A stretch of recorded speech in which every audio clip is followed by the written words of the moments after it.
Celulares e aplicativos se tornaram uma parte integral do nosso dia a dia.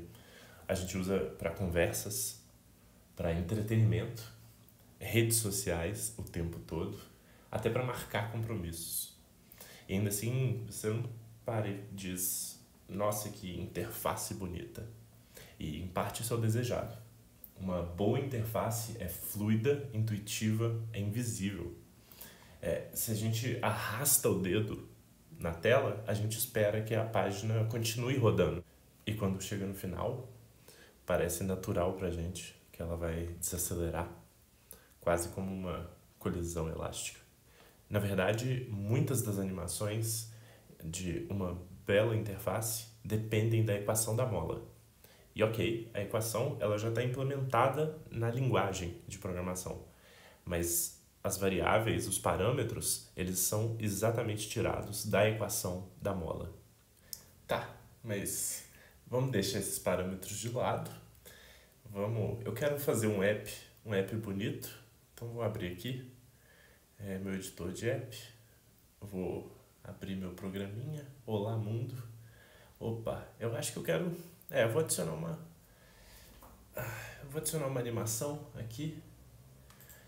E a gente coloca. É só olhar na documentação aí, ó. Animação. Eu quero uma mola.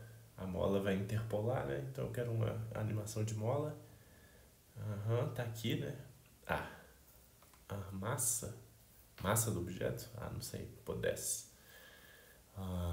Stiffness deve ser a rigidez, né? Põe 10 também.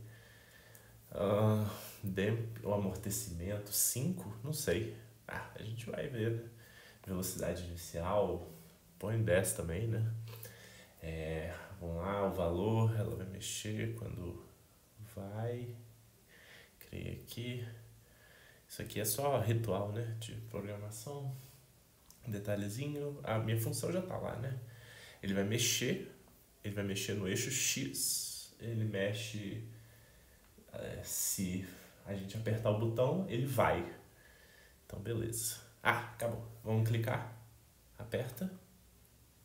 E... Não ficou do jeito que eu pensei, não. Tentativa e erro, né? Tentativa e erro. A gente... sei lá, a gente muda...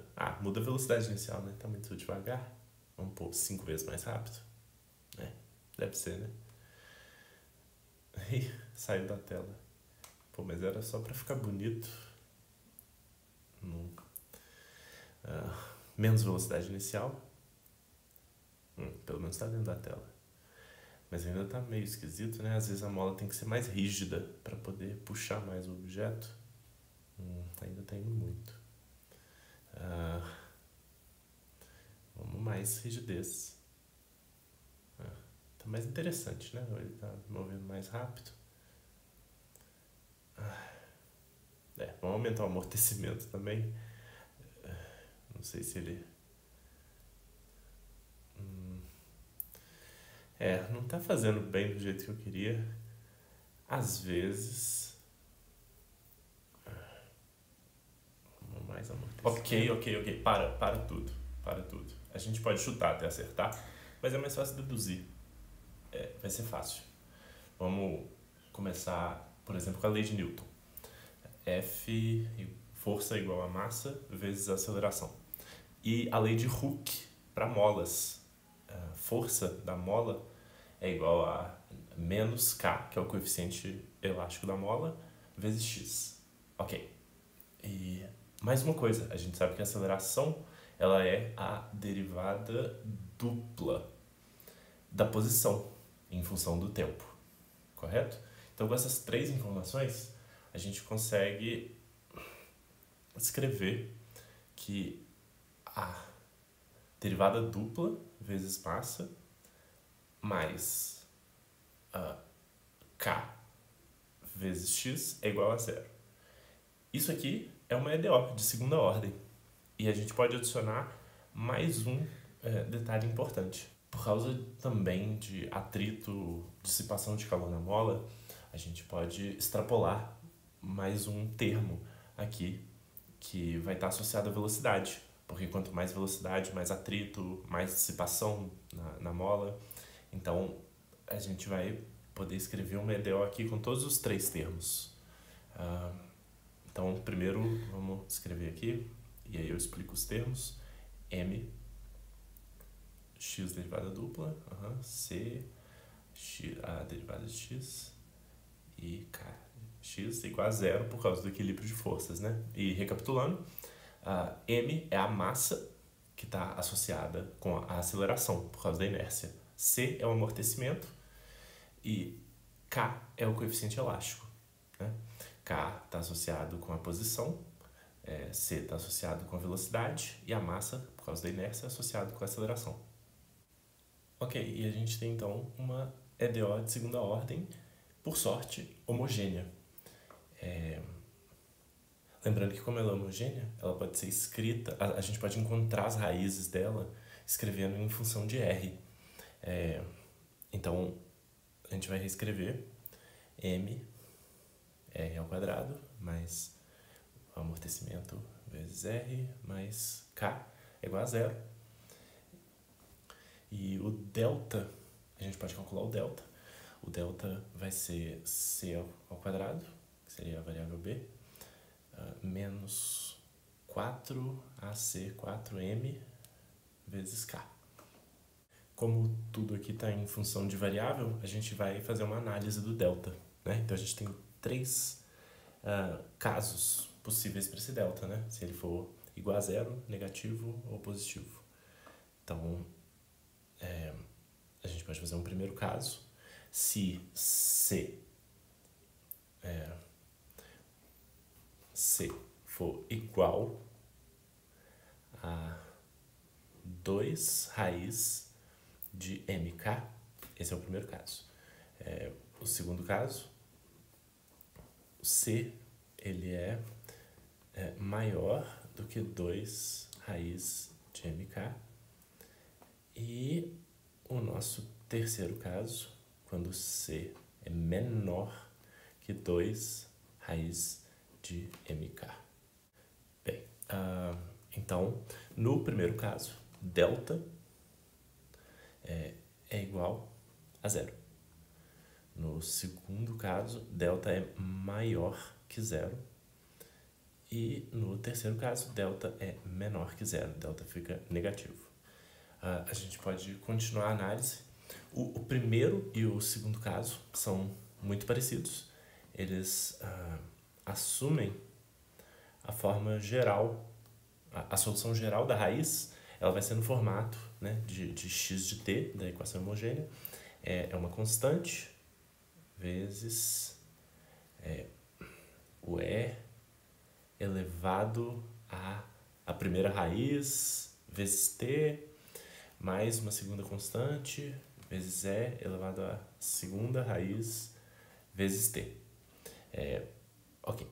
O terceiro caso, a gente pode assumir um caso especial para ver o que acontece com delta menor que zero quando o C for igual a zero. Ou seja, a gente vai considerar só a massa e o coeficiente elástico. E ele fica no formato, por causa da identidade de Euler, de constante, cosseno, o cosseno de raiz de K sobre M vezes T, mais uma segunda constante, vezes seno da mesma coisa, raiz de K sobre M vezes T. Esse terceiro caso ele é interessante porque a gente vê que como a gente tem seno e cosseno, a gente sabe que tem que essa equação ela apresenta uma oscilação. Então, por exemplo, uma mola, se o delta for menor que zero, a gente sabe que ela vai oscilar numa onda sinoidal, com uma frequência, né? Ou então, se for uma mola horizontal, ela vai para frente e para trás. O primeiro e o segundo caso, eles são interessantes porque, como eles não têm esse formato senoidal, a gente sabe que existe uma oscilação, mas é uma oscilação parcial. A mola ela não faz esse mesmo formato, esse formato que a gente desenhou senoidal, ela não faz esse tipo de movimentação. Ela oscila, porém ela vai e volta dependendo do deslocamento, mas ela não vai e volta por causa do amortecimento. Então é isso. Agora, acho que a gente tem um conhecimento para voltar para o nosso aplicativo. A gente pode voltar para o nosso desenvolvimento, agora que a gente entende mais sobre as variáveis, e entender os valores desses parâmetros para fazer nosso aplicativo. Ok? Então, eu preparei um exemplo aqui para a gente. Nesse exemplo, a gente tem um sino de notificação. Então, o que a gente espera que aconteça quando a gente recebe uma notificação? A gente quer uma oscilação senoidal, vai e volta, rápida do sino. Aqui tem alguns detalhes, mas o que a gente quer focar tem alguns detalhes de código, né? Mas o que a gente está focando é a animação, né? A gente tem aqui a nossa mola, nossa função que gera a animação da mola. Temos a massa. Lembrando que o importante ali naquela nossa equação é o amortecimento sendo igual a 2 raiz de mk. Então, se a gente coloca a massa igual a 1, tudo bem, faz diferença na inércia, né? Mas a gente simplifica o nosso delta, só pelo exemplo. E a gente tem também a nossa rigidez aqui e o amortecimento. Um primeiro exemplo interessante que a gente pode olhar, olha aqui, a gente colocou o amortecimento igual a 0. Então, o que vai acontecer se a gente receber uma notificação dessa forma? A gente vai clicar aqui o botão para receber a notificação. Isso. Então a gente consegue ver que sem amortecimento o sistema não perde energia. O nosso sino vai ficar oscilando para sempre. Então a gente pode resetar nossa animação e agora pensar, sabendo que o amortecimento, resetar, e sabendo que o amortecimento, a gente quer um delta negativo, porque a gente quer oscilação, mas a gente quer um amortecimento maior do que 0 para a energia se dissipar. Então, se a gente trocar aqui, por exemplo, um valor de 20, arbitrário, a gente sabe que a gente tem uma rigidez boa da mola, para que o movimento seja fluido, rápido. A gente tem amortecimento, então a energia vai se dissipar e vai ter oscilação porque o delta é negativo. Vamos testar. A gente recebe aqui uma notificação. Perfeito. E então a gente tem aqui nossa animação bonitinha.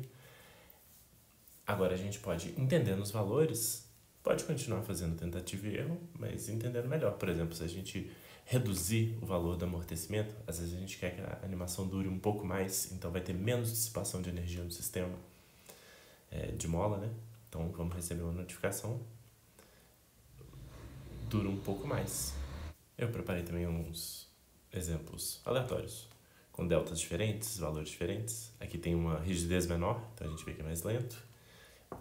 De novo, o amortecimento é 0, então esse movimento vai ficar aí para sempre.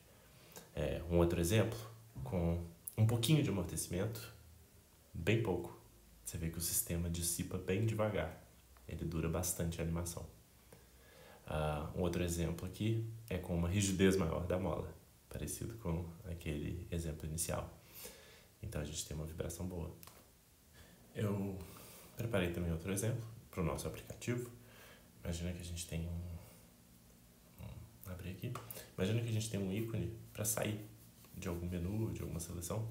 Então, a gente também quer uma oscilação, só que a gente vai ver que talvez a oscilação que a gente queira seja diferente da do sino. Então, de novo, um exemplo aqui com amortecimento igual a 0. Certamente não é o que a gente procura na nossa animação, então vamos resetar. A gente pode colocar aqui o mesmo valor, 20, para o amortecimento. Se a gente tentar sair agora, a gente faz uma oscilação, mas a gente vê que vai ser aquela oscilação que depende de cosseno e seno. Então a gente sabe que é uma oscilação sinoidal. E não é exatamente o que eu estou buscando para essa interface. A gente tem essa oscilação senoidal, então a gente fica tentando sair e ele fica oscilando para lá e para cá, sendo que eu acho que talvez o ideal nesse tipo de animação, dessa interface, a gente quer uma vai e volta. E a gente sabe fazer isso, porque a gente fez a análise da fórmula. Se a gente tiver talvez um delta igual a zero, se eu mudar aqui o amortecimento, a gente tem um delta igual a zero. E a gente consegue prever o comportamento. A gente já sabe que vai assumir o comportamento que a gente busca. Então, vamos tentar sair. Perfeito. Exatamente a animação que a gente estava procurando. Tem também outros exemplos aqui, igual no anterior, por diversão. Exemplos com amortecimento baixo, amortecimento alto, delta positivo e delta igual a zero.